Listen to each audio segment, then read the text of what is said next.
எப்போவும் ஒரே மாதிரியான இட்லி தோசை சுட்டு போர் அடிக்குதா, கண்டிப்பாக இந்த ரெசிபி வந்து ட்ரை பண்ணி பாருங்கள். ஸோ இன்றைக்கி நவதானிய பொருட்களை வச்சு தான் வந்து ஒரு தோசை ரெசிபி வந்து செஞ்சேன். கோதுமை, அதுக்கப்புறம் சிகப்பரிசி, கருப்பு கவுனி அரிசி, கருப்பு சுண்டல், பச்சை பயிறு, மக்காச்சோளம், வரகரிசி, குதிரைவாளி, அதுக்கப்புறம் கருப்பு உளுந்து, 1 ஸ்பூன் வந்து வெந்தயம், மற்ற தானிய வகைகள் அரிசி வகைகள்லாம் வந்து ஈச் வந்து 1/4 கப் எடுத்துக்கோங்க. இது எல்லாத்தையும் சேர்த்து நல்லா ஊற வச்சுட்டு நீங்கள் களைஞ்சிக்கிட்டாலும் சரி, அல்லது களைஞ்சியே ஊற வச்சு அப்படியே மிக்ஸி ஜாரில் அரைச்சாலும் ஓகே.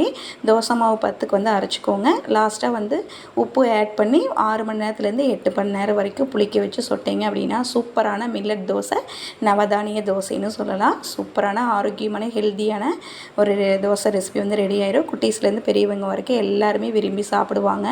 ரெகுலராக நம்ம செய்கிற அரிசி மாவு தோசை காட்டிலும் இது ரொம்பவே சத்தானது. கண்டிப்பாக ட்ரை பண்ணி பார்த்துட்டு எப்படி இருக்குன்னு கமெண்ட்டில் சொல்லுங்கள். தேங்க்யூ ஃபார் வாட்சிங். Keep supporting me.